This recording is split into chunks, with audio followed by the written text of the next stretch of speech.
Good morning mga kabasyang. Nandito tayo sa labas. Naghahanda ako ng labahan ko dahil maglalaba ako ngayon. Ayaw ko kasi ng maraming labahan. Gusto ko pag may labahan kami kahit kunti lang, lalabahan ko talaga. Ayan naghahanda na ako para magtimba.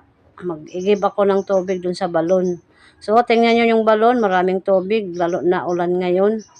Ang daming tubig. So, ngayon, magtitimba na ako, magtitimba ako ng tubig. Ayun. Mabigat pa naman pag magtimba tayo, no? Ayan na, nagtimba na ako. Yan. Hila-hila style. So, padagko sa mga bukton, pag ganito. Pag lagi ka dito magtitimba, lumaki yung mga braso. Oo. Nakakapagod din magtimba. Ayan. Kaway-kaway sa mga nakaranas nito, magtimba. Magtimba ng tubig. Ayan. Tapos ko timba, ko na yung labahan ko, handa ko na. Alagyan ko ng powder. Yung planggana na may tubig. Ayan, ang labahan ko, powder yan. Ihalo ko na sa tubig para ma-dissolve yung powder niya. Ayun. Saka umupo na ako dyan. Kinutaw-kutaw ko na. Nilagay ko na yung mga labahan. Para ibabad. Babad ko ng mga 5 minutes. Para mababad siya, mabango. Matanggal yung mga dumi. Yan. Pagtapos ko babad mga kabasyang, pumunta muna ako sa garden.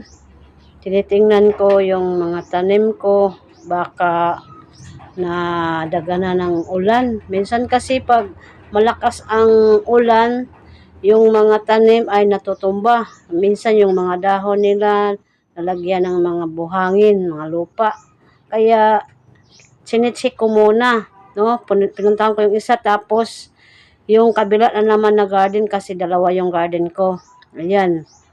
Talong din yung garden ko doon, halo na may mga mga sili, ganun. Andito, ganun din. Talong. Yun, tinitingnan ko rin yung mga talong ko. Kapaya, may papaya ako doon na 4 na piraso. Saka may din ako, kamuting kahoy dito sa gilid.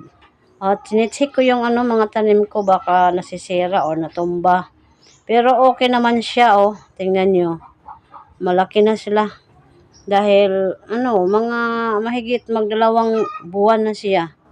Ayun, Kaso lang, di magkaparehas yung tubo nila. Pero okay lang.